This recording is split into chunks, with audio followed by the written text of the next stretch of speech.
Assalamualaikum warahmatullahi wabarakatuh. Gini guys, gue mau sedikit curhat nih. Ya mungkin ini bisa membantu, atau kalian teman-teman yang punya solusi lain nanti bisa juga membantu ya. Sebenarnya saya ini lagi prihatin ya guys ya, untuk perkembangan COVID-19 itu sangat mengkhawatirkan untuk Indonesia. Pasti kalian juga merasakan lah seperti yang saya rasakan. Jadi gini, banyak teman-teman kita, saudara-saudara kita, tetangga kita gitu sudah lockdown. Artinya mereka sudah tidak bekerja, mereka sudah tidak aktivitas, dan hanya di rumah saja gitu loh. Miris sih, mereka tidak punya penghasilan, mereka makan juga istilahnya ngirit gitu loh. Tapi saya rasa pemerintah kok kurang tanggap. Bukannya kita merasa kurang gitu ya, enggak sih. Pemerintah sudah bagus untuk penanganannya. Jokowi sudah aku rasa sudah maksimal lah, dia pekerjaan dia sudah maksimal. Tapi ada yang kurang gitu loh.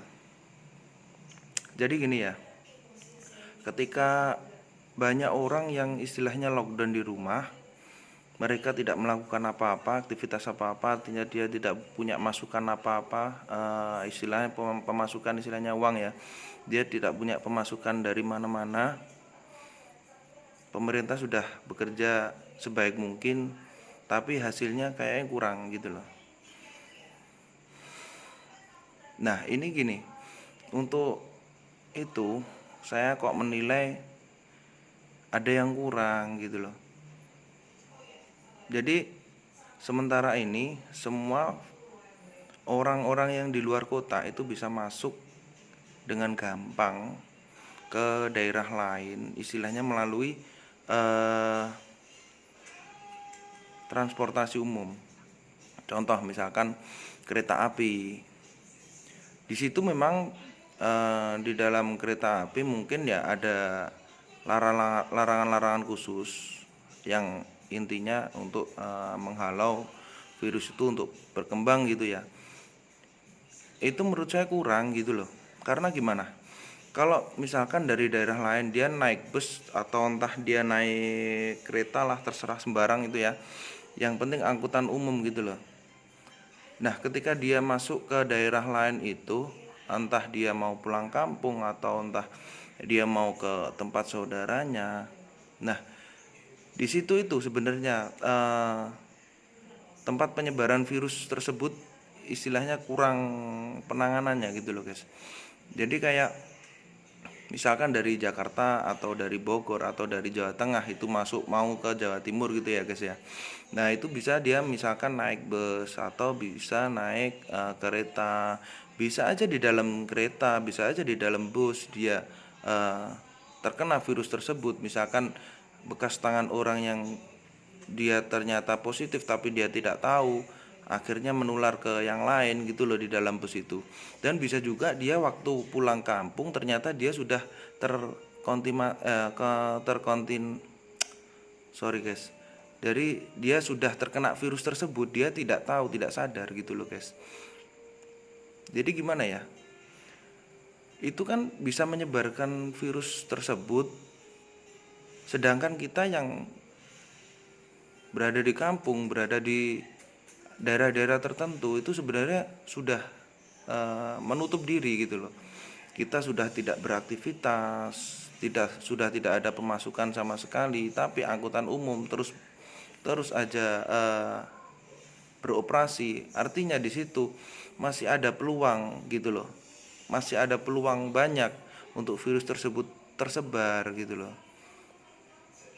Kenapa nggak sekalian angkutan umum ditutup? Misalkan di kereta tutup, terus bus juga tutup, terus angkutan umum yang lain juga tutup gitu loh misalkan. Artinya akses masyarakat itu cuma lewat ini jalan umum, jalan-jalan utama gitu loh. Misalkan tol atau jalan-jalan raya biasa ya itu ya. Jadi artinya pemerintah lebih gampang mengatasinya. Jadi misalkan di jalan tol atau di jalan biasa itu kita adain misalkan operasi kesehatan gitu kan. Jadi kalau operasi kesehatan ya menyeluruh ke dalam kereta, ke dalam bus, ke dalam semua lini tempat orang untuk penyebaran virus tersebut, kayaknya terasa sangat berat nanti. Soalnya banyak banget guys gitu loh yang perlu diperhatikan gitu loh. Sedangkan kalau semua ditutup untuk akses istilahnya angkutan umum semua itu ditutup, artinya pemerintah cuma bisa mencegah melalui artinya orang itu bisa lewat melalui jalur-jalur tertentu saja, dan di situ sudah ada pengawasan pemerintah sendiri gitu loh.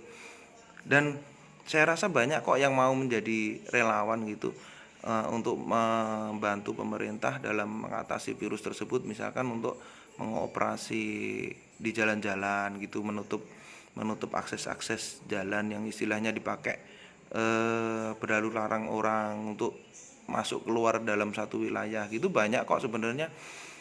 Nah,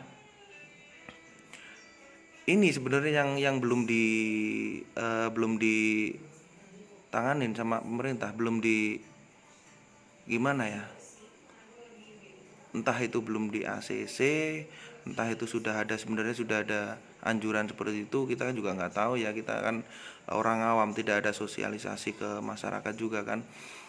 Sebenarnya hal seperti itu harusnya sudah harusnya dilakukan gitu loh, karena kita yang di daerah itu sudah lockdown gitu loh, sudah menutup diri, sudah tidak menerima tamu, di rumah-rumah juga sudah di depan rumah sudah ada cuci tangan atau hand sanitizer, tapi penanganannya kalau kayak gitu masih kurang gitu loh. Dan kapan virus ini mau berhenti kalau misalkan angkutan umum masih beroperasi gitu loh. Coba kalian bayangin guys, kalau kalian istilahnya nggak bisa bekerja, nggak ada pemasukan, terus sedangkan angkutan umum masih beroperasi, artinya virus yang dari luar daerah itu masih bisa masuk ke daerah lo. Nah, kira-kira lu bisa bayangin gak guys, virus itu akan berhenti kapan gitu loh, sedangkan akses angkutan umum belum ditutup,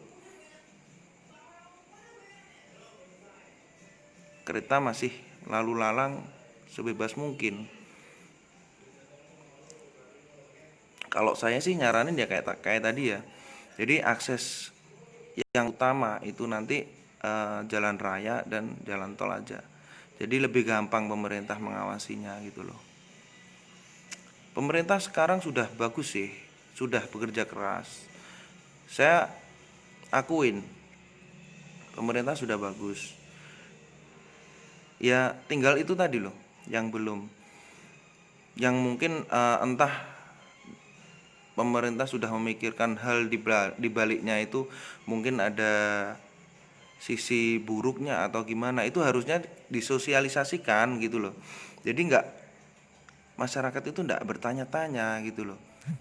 Kita sudah lockdown di rumah, sudah menutup diri, tapi akses untuk jalan umum, akses untuk angkutan umum masih terus beroperasi. Kita kan juga was-was, dari luar bisa masuk, dari luar daerah bisa masuk. Kita juga nggak tahu kalau mereka itu istilahnya ODP atau PDP, kita juga nggak tahu, karena kan itu dirahasiakan. Kalaupun kita untuk membatasi diri, kita sudah membatasi diri, tapi gimana, apakah ini berkelanjutan sampai kapan gitu loh. Kan kasihan, yang waktunya sekolah nggak bisa sekolah, yang waktunya kerja nggak bisa kerja. Kita pun belanja, misalkan di rumah lockdown mau belanja gitu aja, beli makanan pokok sudah sulit, sudah mahal gitu loh. apa seperti ini terus, akan berkelanjutan terus gitu loh. Sampai kapan kita kan nggak tahu kalau nggak ada penanganan khusus gitu loh istilahnya. Kalau saya saranin ya seperti itu tadi sih. Semoga saran saya ini sedikit berguna bagi pemerintah. Mungkin kalian yang mendengar, yang melihat video saya ini ada kurang lebihnya, ya saya mohon maaf. Hanya orang biasa, saya hanya kasih masukan aja. Kalau misalkan masukan saya nggak baik atau kurang baik gitu, ya mohon dimaafkan. Ya sebenarnya saya dari hati itu pengen menyampaikan ini karena saya prihatin gitu loh, kapan ini virusnya ini sampai selesai gitu loh. Kan kita juga ya orang-orang yang nggak kerja itu loh, kasihan gitu loh. Mereka kan butuh makan, butuh uang untuk melanjutkan hidupnya. Apa mereka akan mati kelaparan gitu loh, hanya karena virus? Mereka sebenarnya tidak takut istilahnya. Kalaupun dia harus bekerja, akhirnya dia mati gitu istilahnya karena virus itu, dia sebenarnya pasti sudah ikhlas dalam hati, karena dia bekerja itu istilahnya demi keluarganya, demi menyambung hidup keluarganya itu, untuk beli makan, untuk dia hidup gitu loh. Dia nggak akan berpikir saya nanti keluar mati, nanti kena virus, di rumah aja. Sedangkan di rumah siapa yang nanggung uangnya, siapa yang nanggung makannya gitu loh. Nah di sini ini saya takut kalau itu nanti berkelanjutan, mereka yang nggak bisa makan, nggak bisa bekerja itu, dia akan kelaparan. Lalu kemungkinan terburuk akan terjadi gitu loh, bukan karena virus tapi karena dia mati kelaparan gitu loh. Ya semoga ini bisa jadi masukan yang baik ya. Kalaupun masukan saya ini tidak baik, ya mohon dimaafkan. Demikian saja video singkat dari saya, semoga berguna. Terima kasih. Selamat malam.